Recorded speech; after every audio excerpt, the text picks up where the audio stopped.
Shock ఇచ్చే యోచనలో India ఉందని తెలుస్తుంది. రష్యాకు వెళ్లారు national security advisor Ajit Doval. అమెరికాతో సంబంధాలు బలహీనపడుతున్న వేళ ఉత్కంఠం రేపుతుంది దోవల్ రష్యా పర్యటన. ఇప్పటికే పుతిన్తో అజిత్ దోవల్ అయ్యారు. అమెరికా టారిఫ్ల వార్నింగ్ పై పుతిన్తో చర్చలు కూడా ఆయన జరుపుతున్నట్టు మనకు తెలుస్తుంది. రష్యా నుంచి ఇండియాకి ఇంధనాన్ని కొనడానికి కూడా సమావేశంలో చర్చించే అవకాశం ఉన్నట్టు తెలుస్తుంది. సహించలేకపోతున్నాడే డొనాల్డ్ ట్రంప్, ఈ విషయాన్ని సహించలేకపోతున్నాడు. ఒక పక్కన మనం చూసుకుంటే కనుక అమెరికా నుంచి ఏదైతే F-35 ఫిఫ్త్ 4.5 జనరేషన్కి సంబంధించిన ఫైటర్ జెట్స్ని మనం కొనట్లేదనే ఒక డెసిషన్ మనం రీసెంట్ టైమ్స్లో ఇండియా ప్రభుత్వం తీసుకుంది. ఆ డెసిషన్ తీసుకున్న తర్వాత రష్యాకి సంబంధించిన సుఖోయ్ 57 ఫైటర్ జెట్స్ కొనే ఆలోచనలో మన భారతదేశ ప్రభుత్వం ఉన్నందున ట్రంప్ దీన్ని జీర్ణించుకోలేకపోతున్నాడు. ఒక పక్కన రష్యా నుంచి మనం ఇంధనం తీసుకుంటున్నాం, ఒక పక్కన రష్యా నుంచి S-400 సంబంధించిన మిసైల్ సిస్టమ్స్ని తీసుకుంటున్నాం, అలాగే సుఖోయ్ 57 ఫైటర్ జెట్స్ని కూడా కొనే ఆలోచనలో ఉన్నాం. అమెరికాతోని మనం పెద్దగా కొనుగోలు చేయట్లేదు. ఏ రకమైన వస్తువులైనా కానీ, యుద్ధానికి సంబంధించిన వెపన్స్ అయినా కానీ, ఫైటర్ జెట్స్ కానీ ఇవన్నీ ఏం కొనుగోలు చేయట్లేదు.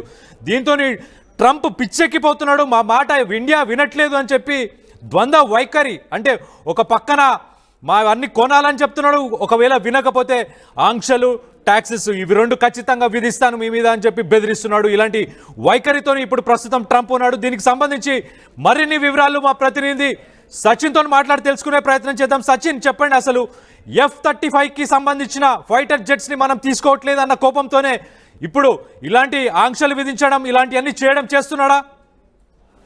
రైట్, ఇటు ట్రంప్ విషయం గురించి మాట్లాడుకున్న సందర్భంలో మరీ ముఖ్యంగా వ్యూహాత్మకంగా కాదు కానీ ఆచితూచి వ్యవహరించాల్సిన ట్రంప్ ఇప్పుడు అనవసరంగా బురదలో కాలు పెట్టాడనే చెప్పుకోవాలి.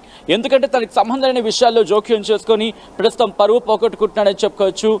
సో ఈ క్రమంలోని ఆయన మాట్లాడుతున్న మాటలుగా చేస్తున్న చేష్టలు కావచ్చు అర్థమవుతుంది. బట్ ఇప్పుడు ఇంట్రెస్టింగ్గా national security advisor Ajit Doval అక్కడికి వెళ్ళడం, మరీ ముఖ్యంగా ఇప్పుడు రష్యాకు వెళ్ళడం చాలా ఇంట్రెస్టింగ్ పరిణామం కింద చెప్పుకోవాలి. ఆయన పర్యటన కూడా దాదాపుగా ఖరారైనట్టుగా తెలుస్తోంది. సో ఈ క్రమంలోని ఇటు national security advisor Ajit Doval పర్యటన రష్యాకు వెళ్ళడం చాలా ఆసక్తికర పరిణామం కింద చెప్పుకోవచ్చు. ఎందుకంటే ట్రంప్ తీసుకుంటున్న నిర్ణయాలు కావచ్చు, ట్రంప్ చేపడుతున్న చర్యలు కావచ్చు, ఇంకా సుంకాలను విధిస్తాను అని చెప్పి మంకుపట్టు పడుతున్న నేపథ్యంలో మరీ ముఖ్యంగా ఒక విధంగా చెప్పండి తన పొగరును చూపించే ప్రయత్నం అని చెప్పుకోవాలి. తన పొగరును చూపించుకునే ప్రయత్నం చేస్తున్న ట్రంప్కి గట్టిగా సమాధానం ఇవ్వాలని చెప్పి ఇప్పటికే భారత్ నిర్ణయించుకున్న సందర్భం ఇక్కడ చూడొచ్చు. ఎందుకంటే ఇప్పటికే చెప్పుకొచ్చింది, రష్యా నుంచి కేవలం మేమే దిగుమతి చేసుకుంటున్నామా, మరి నువ్వు చేస్తున్న వ్యాపారం సంగతి ఏంటి అంటూ కూడా కొన్ని క్వశ్చన్స్ రైజ్ చేస్తుంది. మరి ముఖ్యంగా యురేనియం కావచ్చు, ఇలా కొన్ని దిగుమతులు రష్యా నుంచి అమెరికా చేసుకుంటున్న సందర్భం. సో ఈ క్రమంలోని కొన్ని కీలక అంశాలకు సంబంధించి ప్రశ్నించిందనే చెప్పుకోవాలి. సో ఇప్పుడు రష్యాకి పర్యటనకు national security advisor Ajit Doval వెళ్ళడం ఇంట్రెస్టింగ్ పరిణామం కింద చెప్పుకోవాలి. ఎందుకంటే సాధారణంగా ఇటువంటి ఇష్యూస్ వచ్చినప్పుడు విదేశాంగ మంత్రులు వెళ్తూ ఉంటారు. అంటే ఒక దేశం ఇంకో దేశానికి మధ్య ఇష్యూస్ వచ్చినప్పుడు ఇటు ఫారెన్ సెక్రటరీసో లేకపోతే ఫారెన్ మినిస్టర్సో ఈ స్థాయిలో వ్యక్తులు వెళ్తూ ఉంటారు. లేకపోతే ఒకవేళ ఇంకా పీక్స్కి వెళ్ళే సందర్భంలో ప్రధానమంత్రి స్థాయిలో వ్యక్తులు వెళ్ళినప్పుడు అక్కడ బిజినెస్కి సంబంధించి మాట్లాడుకుంటున్న సిచ్యువేషన్స్ ఉంటూ ఉంటాయి.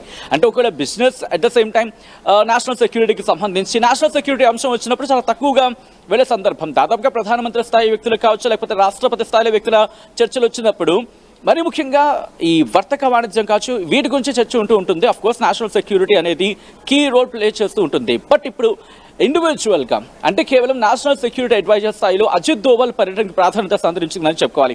ఎందుకంటే నేను కొన్ని అంశాలను ఇక్కడ ప్రస్తావించే ప్రయత్నం చేస్తాను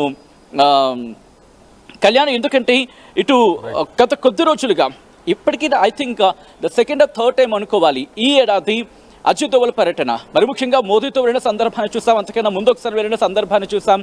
ఇప్పుడు ఈ బ్యాక్ టు బ్యాక్ పర్యటనలో నేపథ్యం గురించి మాట్లాడుకుంటే రష్యాతో సంబంధాన్ని మరింత అంటే ద్వైపాక్షికంగా మరింత రెండు దేశాల మధ్య సంబంధాన్ని మరింత దృఢం చేసేందుకు భారత్ ప్రయత్నం చేస్తుంది అనుకోవడంలో ఎటువంటి అతిశక్తి లేదని చెప్పుకోవాలి.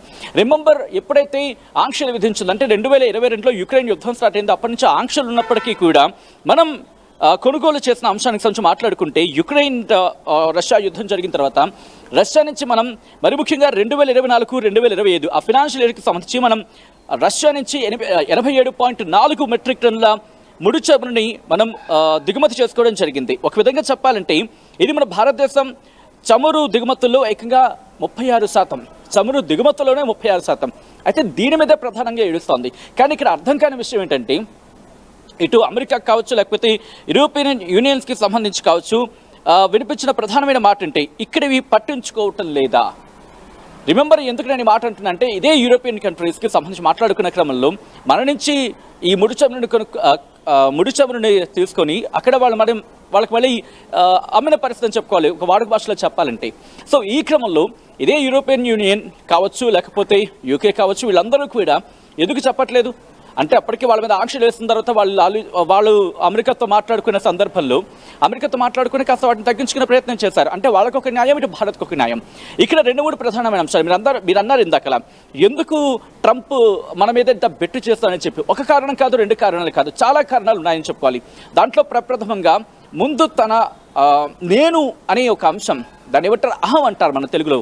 అహం ఎక్కువ బలిసిందనే చెప్పుకోవాలి ఇక్కడ ట్రంప్కి. బహుశా ఈ మాట కాస్త కఠినంగా అనిపించవచ్చు, కానీ కరెక్ట్ మాట. ఎందుకంటే ఇక్కడ బెంజమిన్ నెతన్యాహు తన మాట వినట్లేదనే కోపం, అమెరికాకు సంబంధించి రష్యా తన మాట వినట్లేదనే కోపం, చైనా తన మాట వినట్లేదనే కోపం, ఇప్పుడు భారత్ కూడా తన మాట అంటే ప్రొజెక్ట్ చేసుకోవాలనుకుంటున్నాడు. నేనే గొప్ప అనే ఒక ప్రొజెక్షన్ ఇవ్వాలనుకుంటున్నాడు. ఈ నేపథ్యంలో అమెరికాలో కూడా తన మీద ఒపీనియన్ బలహీనపడుతోంది. ఇది ఏమాత్రం కరెక్ట్ కాదు. బిజినెస్ తనకి దెబ్బతినే అవకాశం ఉంటుంది. అందుకే ఇక ఆఖరి ప్రయోగంగా, ఎందుకంటే తనకు ఆ మధ్య ఒక ఫైజర్ అంశానికి సంబంధించి చర్చకు వచ్చింది, ఆ అంశం కూడా తన మీద ప్రభావం చూపిస్తుంది. వీటన్నిటిని డైవర్షన్గా ఇటు భారత్ మీద పడిన సందర్భం. అందుకంటున్నాడు 25% కాదు ఇంకా అంతకన్నా ఎక్కువ వేస్తాను టారిఫ్స్ అంటూ చెప్తున్న సందర్భంలో భారత్ బెదరటం లేదు. ఒక్కసారి మీరు లైన్ లో ఉండండి. నిన్న ట్రంప్ టారిఫ్స్ గురించి ఏం మాట్లాడాడో దాని గురించి ఒక్కసారి ఆ విజువల్ చూద్దాం ఒక్కసారి. Sachin,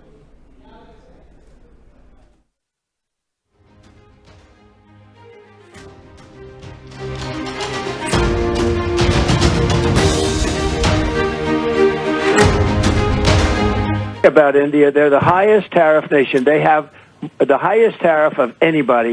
We do very, very little business with India because their tariffs are so high. So India has not been a good trading partner because they do a lot of business with us, but we don't do business with them. So we settled on 25%, but I think I'm going to raise that very substantially over the next 24 hours because they're buying Russian oil. They're fueling the war machine. And if they're going to do that, then I'm not going to be happy. About India, they're the highest tariff nation. మాకు ఇండియాతోని చాలా తక్కువ business జరుగుతుంది, కానీ మేము ఇప్పుడు ఆ ఉన్న business మీద కూడా 25% ఇప్పుడు టారిఫ్ వేసాను, కానీ 24 గంటల్లోనే ఇంకా టారిఫ్స్ వేస్తా అని చెప్తున్నారు సచిన్. మనం ఇంకొక పాయింట్ గమనిస్తే సచిన్, మనం చూస్తే కనుక పెహల్గాం కావచ్చు, ఆపరేషన్ సింధూర్ తర్వాత కూడా ఇదంతా నేనే రిజాల్వ్ చేసేసా అని ఒక క్రెడిట్ తీసుకున్నాడు. క్రెడిట్ తీసుకున్న తర్వాత మళ్ళీ ఏం చేశాడు, పాకిస్తాన్కి సంబంధించిన ఆర్మీ చీఫ్ని తన దగ్గరికి పిలుచుకొని తనతో మీటింగ్ పెట్టి, అంటే ఒక పక్కన మనకు సపోర్ట్ చేస్తున్నా అని చెప్పుకొచ్చి నేనే రిజాల్వ్ చేసిన, నేనే ప్రపంచ శాంతి దూతనని ఒక పక్కన చెప్పుకుంటూనే మళ్ళీ వాళ్ళని పిలుస్తాడు. వాళ్ళతో మళ్ళీ బిజినెస్ చేద్దాం, మీ దగ్గర పెట్రోల్ వస్తుంది కాబట్టి నేను పెట్రోలియం కంపెనీస్ని పెడతాను అని చెప్పి, అంటే ద్వంద్వ వైఖరి ఏదైతే ట్రంప్ ఇండియాపై చూపిస్తున్నాడో అదే వైఖరి ఇప్పుడు ఇండియా కూడా ట్రంప్కి అదే సమాధానం, అంటే అదే సమాధానాన్ని ట్రంప్కి కూడా ఇచ్చే అవకాశం ఇచ్చేలాగా చేస్తుంది కదా. ఒక రకంగా మనం చూసుకుంటే కనుక ఇప్పుడు రష్యాతోని చమురు వాణిజ్యాన్ని అలానే కొనసాగిస్తూ, అలాగే వాళ్ళ దగ్గర నుంచి S-400 ఏదైతే మిసైల్ సిస్టమ్ కావచ్చు, అలాగే సుఖోయ్ 52 సుఖోయ్కి సంబంధించి ఫైటర్ జెట్స్ కొనడం కానీ, ఇవన్నీ అంటే రిలేషన్స్ మేము మెయింటైన్ చేస్తాము, మేము కూడా ఇలానే గుడ్ టర్మ్స్లోనే ఉంటాను, నీకు నీ ఎనిమి మాకు ఎనిమి కావాల్సిన అవసరం లేదు అన్న వైఖరిని ఇండియా కూడా చాలా క్లియర్గా ఈ విజిట్తోని, ఈ స్టేట్మెంట్ చాలా క్లియర్గా ముందుకు తీసుకెళ్తుందా సచిన్? రైట్, మీరు అన్నదానికి ఒక సమాధానం చెప్పే ప్రయత్నం చేస్తాను. Of course this has to be a good reply for the Trump. He has to give a reply. ఇదే క్వశ్చన్ అడిగింది ఇటు కొంతమంది మన జర్నలిస్టులు ట్రంప్ని అడిగిన పరిస్థితి ఏమని, మీరు రష్యా నుంచి కొనుగోలు చేస్తున్నారు కదా, మరి దానికి సంబంధించి ఏంటంటే ఐ డోంట్ నో అన్నాడు. What this answer he must answer for that. ఏమంటున్నాడు, మీరు ఇందాక ఒక బైట్ ప్లే చేయడం జరిగింది, మనం ఒక బైట్ ప్లే చేసినప్పుడు ఇండియా రష్యా నుంచి ఎక్కువ ఆయిల్ని దిగుమతి చేసుకుంటోంది, ఈ యుద్ధాన్ని ఇంకా ఫ్యూలింగ్ చేస్తోంది, దీనికి ఇంకా ఆద్యం పోస్తుందని అర్థం వచ్చేలా మాట్లాడాడు. So Trump has to answer few questions that as an India journalist we are questioning you, he has to answer. ఆ క్వశ్చన్ ఏదో ఒకసారి చెప్పే ప్రయత్నం చేస్తాను. ట్రంప్ సమాధానం చెప్పాల్సింది. మరి ముఖ్యంగా from the beginning of January, when you are taking oath as a president, from there to May, during the period of January to May, జనవరి నుంచి మే వరకు మధ్యకాలంలో ప్లాటియం, యురేనియం వీటి దిగుమతులు రష్యా నుంచి కొనుగోలు చేసిన నువ్వు కాదా? ఎంత పెరిగిందో, ఏకంగా 23% పెరిగింది. ఇది నేను చెప్తున్న మాట కాదు Kalyan. And Trump has to answer for this questions. US ITC లెక్కల ప్రకారం రష్యా నుంచి అమెరికా కొనుగోలు చేసిన అంశం. So if it is not comes under the fuelling of war, what should Trump will answer this? ఈ క్వశ్చన్ నిజంగా ట్రంప్ సమాధానం చెప్పాల్సిందే. ఇక్కడ క్లియర్ కట్గా ఒకటే మాట కనిపిస్తోంది. ఇదేదో అమెరికా మీద ప్రేమ ఏదో ట్రంప్కి వచ్చేసిందని కాదు. ఇక్కడ రెండు అంశాలు, అంటే జస్ట్ వచ్చిన క్వశ్చన్గా నేను చెప్పే ప్రయత్నం చేస్తాను. డీటెయిల్గా మాట్లాడుకోవాలంటే ఇది ఒక పెద్ద హిస్టరీ అవుతుంది మళ్ళీ. బట్ ఇక్కడ ప్రధానంగా చెప్పాలంటే ట్రంప్ విషయంలో ఒకటి, తన వ్యవసాయ ఉత్పత్తిని భారత్లో ప్రవేశపెట్టాలనుకోవడం ఒకటి. రెండోది, అమెరికాకు సంబంధించి ఆధిపత్యాన్ని ఇక్కడ దెబ్బ కొట్టే అవకాశం ఉందనే చర్చ జోరందుకుంటున్న క్రమంలో దానికి భయపడిపోతున్నాడు. ఇక మూడోది, తన పేరు రోజు రోజుకి పడిపోతుంది, రోజు రోజుకి దిగజారిపోతుంది, అమెరికన్లో తన మీద వ్యతిరేకత మొదలవుతోంది. దానికి దెబ్బ కొట్టేందుకు నేను సో కాల్ దిస్ బిగ్ అని చెప్పుకోవడానికి ఇక్కడ తను చెప్పుకుంటున్న మాటలు ఇలా అనేక అంశాలు ప్రభావితం చేస్తున్నాయి తప్ప ఇది ట్రంప్ ఒక విధంగా చెప్పాలంటే భారత్ని ఏమీ చేయలేని సందర్భం. ఇక్కడ ఇంకొక మాట నేను చెప్పే ప్రయత్నం చేస్తాను. ఎగ్జాంపుల్గా రష్యా కావచ్చు, చైనా కావచ్చు, లేకపోతే ఇలా కొన్ని దేశాలకు సంబంధించి మాట్లాడుకున్న క్రమంలో ఈరోజు భారత్ కావచ్చు, ఎక్కడ తలగుతున్న పరిస్థితి లేదు. అందుకే తలగట్లేదు కాబట్టి చర్చకు వచ్చే ప్రయత్నాలు. ఇక్కడ ఇంట్రెస్టింగ్ అది, చైనా ఎప్పుడైతే తలగ్గలేదో మీరు చూస్తుంటారు, ఏకంగా సుంకాలు 100, 120, 150 ఇదేదో పెంచుకుంటూ వెళ్ళిపోయాడు. సాధారణంగా మీరు నేను మార్కెట్కి వెళ్ళాం అనుకోండి, మార్కెట్లో బయటకు తోపుడు బళ్ళ దగ్గర ఇక్కడ ఉన్న సందర్భంలో మనం బేరాలు ఆడుతూ ఉంటాం. వాళ్ళు 100 అంటే మనం ఒక 70కో 50కో అడుగుతాం. అలాగే అది ఒక కామన్ పాయింట్కి వచ్చే సందర్భం ఉంటుంది. సో 80కి ఎంతకో వస్తారు వాళ్ళు. ఇప్పుడు ట్రంప్ విషయంలో కూడా అదే, బెట్టు చేస్తే కనుక మహా అయితే పెంచుకుంటూ వెళ్తాడు, కొన్ని రోజుల ఇంపాక్ట్ ఉంటుంది. బట్ ఇంట్రెస్టింగ్, ఇక్కడ ఇండియా కూడా దానికి ప్రిపేర్ అయ్యింది. ఇప్పటికే మార్కెట్ని పూర్తి స్థాయిలో ఎక్స్ప్లోర్ చేసింది, ఆల్టర్నేటివ్స్ని ప్లాన్ చేసుకుంది. ఎందుకంటే డామ్ షూర్ ఇది ఒక 2 నెలల పాటు 3 నెలల పాటు కన్నా బహుశా అంతవరకు కూడా ఉండకపోవచ్చు, 2 నెలలు 3 నెలలు కూడా ఉండకపోవచ్చు, 2-3 వారాలు కూడా సర్దుమణిగా పెద్దగా ఆశ్చర్యపడవలసిన అవసరం లేదు. ఎందుకంటే ఒక మాట మీద నిల్చున్న వ్యక్తి ట్రంప్ కాదు, వ్యాపారం మీద నిల్చున్న వ్యక్తి ట్రంప్, తన దేశ ప్రయోజనాలు కూడా తాకట్టు పెట్టేలా ప్రవర్తించే వ్యక్తి ట్రంప్, నిర్మోహమాటంగా, నిస్సంకోచంగా. సో ఈ నేపథ్యంలోనే ఇప్పుడు ట్రంప్తో పరిణామ క్రమాలు ఎలా ఉంటాయనే అంశానికి సంబంధించి వ్యూహాత్మకంగా అడుగులేస్తోంది. ఈ రోజు national security advisor Ajit Doval వెళ్ళడం వెనకాల సెక్యూరిటీకి సంబంధించి అన్నట్టుగా అక్కడి నుంచి, అంటే అమెరికా నుంచి ఫైటర్ జెట్స్ని కొనుగోలు చేయలేదనే ఒక కోపం ఒకటి ఉంది. ఈ నేపథ్యంలో వాళ్ళ మీద ప్రెషర్ కూడా పెడుతున్నారనే ఒక చర్చ జరుగుతోంది అమెరికన్ మార్కెట్లకు సంబంధించి. ఇంకా ఇంట్రెస్టింగ్గా చెప్పాలంటే ఇటు ఫార్మా అనేది ఇటు భారత్ నుంచి అమెరికాకు వెళ్ళే ఎక్స్పోర్ట్స్ విషయంలో చాలా కీ రోల్ ప్లే చేస్తోంది. ఈ నేపథ్యంలో అక్కడ ఫార్మా మీద కూడా ప్రెషర్ పెడుతున్నాడు. అక్కడ ఫార్మా ప్రెషర్ అంటే ఎవరైతే అక్కడికి ఎక్స్పోర్ట్ చేస్తున్నారో అక్కడ మరి ముఖ్యంగా అక్కడ ఉన్న వాళ్ళ మీద మీరు కనుక అక్కడే ఉండి తయారీని పెంచకపోతే మీ మీద ఇంకా టారిఫ్స్ ఉంటాయి, అవి ఏకంగా 250 కూడా వెళ్ళిపోవచ్చు అన్నట్టు ట్రంప్ మాట్లాడుతున్న సందర్భం ఉందంటే అర్థం చేసుకోవచ్చు. పూర్తిగా అయితే మాత్రం భయపడిపోతున్నాడు, వణికిపోతున్నాడు, మాటల్లో మాత్రం ఎక్కడ అది కమించకుండా ప్రయత్నం చేస్తున్నాడు. సో చూద్దాం. ఇక్కడ national security advisor Ajit Doval ఇటు ఇక్కడ పుతిన్తో మాట్లాడిన తర్వాత లేకపోతే రష్యా పర్యటన తర్వాత ఎటువంటి కీలక పరిణామాలు చోటు చేసుకుంటారు. సచిన్ మీరు అలానే లైన్లో ఉండండి 1 minute ఒక్కసారి. ఇప్పుడు ఇండియా ట్రంప్కి బిగ్ షాక్ ఇచ్చిందనే చెప్పుకోవాలి. రష్యాకు సంబంధించిన పుతిన్ని కలవడానికి మన national security advisor Ajit Doval అక్కడికి వెళ్ళారు. ఇది ఒక స్టేట్మెంట్, ఇది చాలా క్లియర్గా ఒక జియోపొలిటికల్ స్టేట్మెంట్ అనే చెప్పుకోవాలి. అంటే మాకు సంబంధించిన ఎనర్జీకి సంబంధించిన ఇంపోర్ట్స్ ఏవై ఉన్నాయో రష్యా నుంచి అవన్నీ కంటిన్యూ చేస్తాం, అలాగే డిఫెన్స్కి సంబంధించిన స్ట్రాటజిక్ పార్ట్నర్షిప్ని కూడా కంటిన్యూ చేస్తాం అన్న దానికి ఇది ఒక క్లియర్ స్టేట్మెంట్ అనే మనం చెప్పుకోవాలి. సో రష్యా నుంచి S-400 మిసైల్ సిస్టమ్ కావచ్చు, లేకపోతే సుకోయ్ 5th జనరేషన్ ఫైటర్ జెట్స్ కూడా కొనుగోలు చేసే అవకాశం ఉంది. ఈ విజిట్లో అజిత్ దోవల్ ఇలాంటి పాయింట్స్ అన్ని చర్చించే అవకాశం ఉంది. అలాగే మనం చూస్తే అజిత్ దోవల్ 2024 సెప్టెంబర్లో లాస్ట్ టైం పుతిన్ని కలిశారు. అది కూడా బ్రిక్స్కి సంబంధించిన ఒక టాపిక్ మీద అడ్వైజర్స్కి సంబంధించిన ఒక మీటింగ్లో ఆయన అక్కడికి వెళ్ళారు లాస్ట్ టైం. ఇప్పుడు మళ్ళీ దాని తర్వాత ఇప్పుడు 2025లో ఇప్పుడు ఆయన మళ్ళీ వెళ్ళడం మనం గమనించవచ్చు. సో సుకోయ్కి సంబంధించిన 57 ఫైటర్ జెట్స్, అలాగే S-400కి సంబంధించిన మిసైల్ సిస్టమ్కి సంబంధించిన వీటి మీద డిస్కషన్ జరిగే అవకాశం ఎక్కువ ఉన్నట్టు మనకు తెలుస్తుంది.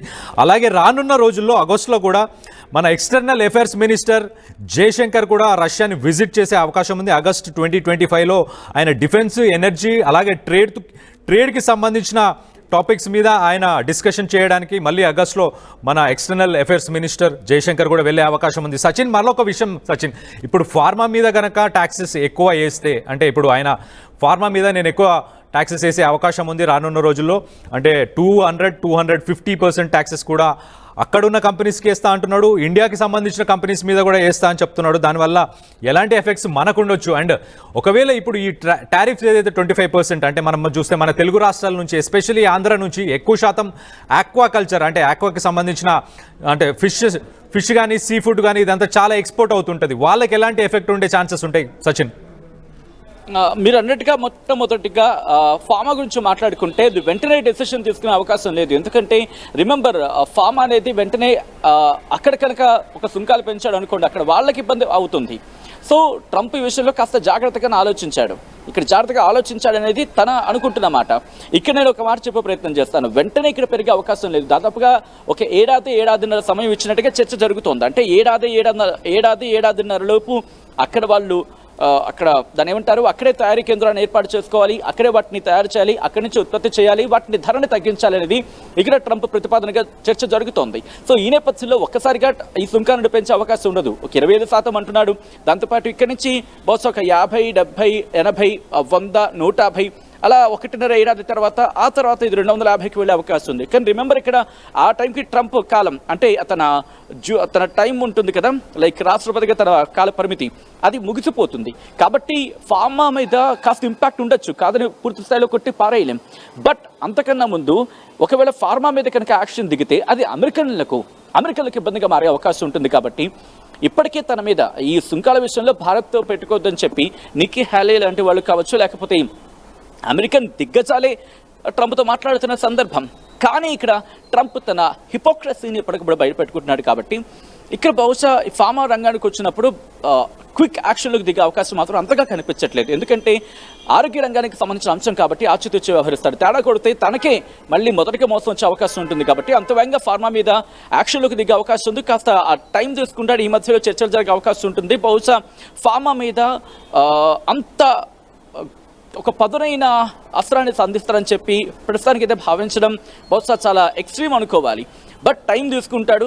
ఒకవేళ కనుక అక్కడ ఉత్పత్తిని పెంచకపోయినా, అక్కడ తయారీ కేంద్రాన్ని ఏర్పాటు చేయకపోయినా, తయారీ కేంద్రాన్ని ఏర్పాటు చేసి ఉత్పత్తి తన ఒక టార్గెట్ కూడా ఫిక్స్ చేసే అవకాశం ఉందని ఒక చర్చ జరుగుతోంది. అంటే ఎక్కువగా ఉత్పత్తి జరగాలి, ధరను తగ్గించాలి అంటే కూడా. సో ఇవన్నిటికి సంబంధించి కాస్త టైం పట్టొచ్చేమో. బట్ అంతకన్నా అంటే 25% మించి ఒక 50% వెళ్ళే ఆశ్చర్యపడవలసిన అవసరం లేదు. బట్ దీనికి తదనుగుణంగానే ఇండియన్ గవర్నమెంట్ అంటే భారత ప్రభుత్వం, యూనియన్ గవర్నమెంట్ కూడా ఏం చేస్తుందంటే ఎక్స్ప్లోర్ చేస్తుంది ఆల్టర్నేటివ్స్ ఏంటి. ఇప్పుడు మనకున్న రంగాలు మీరు అన్నట్టుగా ఈ రెండో క్వశ్చన్ కూడా మొత్తం క్లబ్ చేసే ప్రయత్నం చేస్తున్నాను. ఎందుకంటే ఏ రంగాలకు సంబంధించి ఎటువంటి స్కోప్ ఉంది అమెరికాకు ఆల్టర్నేటివ్గా. అంటే ఇక్కడ మన స్వదేశంలో ఒక స్టేట్మెంట్ కూడా ప్రధాని నరేంద్ర మోదీ ఇచ్చారు. ఆత్మనిర్భర్ భారత్ని ఇప్పుడు ప్రజలందరూ, ఎందుకంటే పండుగల సీజన్ వస్తుంది కాబట్టి ఇక్కడ నుంచి అందరూ దాన్ని ఓన్ చేసుకోవాలి అని చెబుతూనే ఇంకొక ఆప్షన్ ఏంటంటే ఎక్స్ప్లోరేషన్. అంటే అమెరికాకు ఆల్టర్నేటివ్గా, అంటే మన మార్కెట్ అమెరికా కాకుండా ఇంకా ఎక్కడెక్కడ విస్తరించవచ్చు, ఏ రంగాలు ప్రభావితం చూపించే అవకాశం ఉంటుంది, ఆయా రంగాలకు సంబంధించిన ఆల్టర్నేటివ్స్ ఏంటి, ఏ రంగాలు ఎక్కడెక్కడ వాటిని ఎగుమతి చేయొచ్చు, ఈ అంశానికి సంబంధించి కూడా భారత ప్రభుత్వం ఇప్పుడు కసరత్తు ప్రారంభించింది. సో ఈ నేపథ్యంలోనే బహుశా కొద్ది రోజుల వ్యవధిలోని దీనికి సంబంధించి ఒక డెవలప్మెంట్ చోటు చేసిన అవకాశం ఉంది. ఎందుకంటే ఆయా రంగాల అధిపతులతో కావచ్చు, ఆయా రంగాలకు సంబంధించిన నిపుణులతో చర్చలు జరుపుతోంది. మరి ముఖ్యంగా ప్రపంచ దేశాలతో ఈరోజు ప్రపంచ దేశాధినేతలతో ఆల్రెడీ డిస్కషన్స్ ప్రారంభమయ్యాయి. కొంతమంది ఆల్రెడీ భారత్కి వచ్చే స్కెడ్యూల్ కూడా ఫిక్స్ అవుతోంది. సో ఇవన్నీ చూస్తూ ఉంటే కనుక ట్రంప్కి ఇటు భారత్ చాలా గట్టిగానే బుద్ధి చెప్పబోతోందని చెప్పుకోవాలి. బహుశా బుద్ధి అనే మాట ఎక్స్ట్రీమ్ అవుతుందేమో, కానీ ట్రంప్ గట్టిగానే సమాధానం చెప్పబోతోంది తన వ్యూహాత్మక అడుగులతో. డైలాగులు కాదు, యాక్షన్తో చెప్పబోతుందని చెప్పుకోవాలి. ఇక్కడ ఒక మాట చెప్పే ప్రయత్నం చేస్తున్నాను నేను లాస్ట్లో, కళ్యాణ్. పొట్టోడిని పొడుగోడు కొడితే పొడుగోడిని పోషమ్మ కొట్టిందని చెప్పి ఇప్పుడు అదే చేయబోతున్నాయని చెప్పుకోవాలి. మరి ముఖ్యంగా బ్రిక్స్ దేశాలు జరిగే పరిణామాలు చూస్తే మాత్రం షాకింగ్ అని అనిపిస్తుందని చెప్పుకోవాలి. బహుశా ట్రంప్కి దిమ్మ తిరిగి మైండ్ బ్లాక్ అయ్యే రోజులు దగ్గరలో ఉన్నాయని చెప్పుకోవచ్చు, Kalyan. Right, thanks for the update Sachin. So మనం చూస్తే కనుక ట్రంప్కి బిగ్ షాక్ ఇవ్వడానికి ఇండియా ప్లాన్ చేసింది. దానికి అనుగుణంగానే national security advisor Ajit Doval పుతిన్ని కలవడానికి రష్యాకి వెళ్ళారు. సో అమెరికాతోని సంబంధాలు ఏవైతే బలహీనపడుతున్న వేళ ఈ విజిట్ అనేది చాలా ఉత్కంఠం రేపుతుంది. సో ఇప్పటికే పుతిన్తో అజిత్ దోవల్ సమావేశం అయినట్టు మనకు సమాచారం. సో దానికి సంబంధించి S-400 మిసైల్ సిస్టమ్, అలాగే ఎనర్జీ ఏదైతే మనం కొనుగోలు చేస్తున్నామో రష్యా నుంచి, వీటన్నిటి గురించి చర్చించే అవకాశం ఉన్నట్టు మనకు చాలా క్లియర్గా అర్థమవుతుంది. ఒక్కసారి పుతిన్ కూడా మళ్ళీ మనకు ట్యాక్సెస్ గురించి ఏం మాట్లాడారు, ఏమన్నారు, ఒక్కసారి అది కూడా వినే ప్రయత్నం చేద్దాం.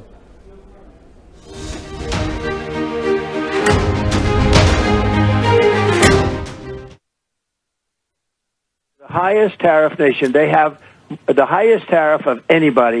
We do very, very little business with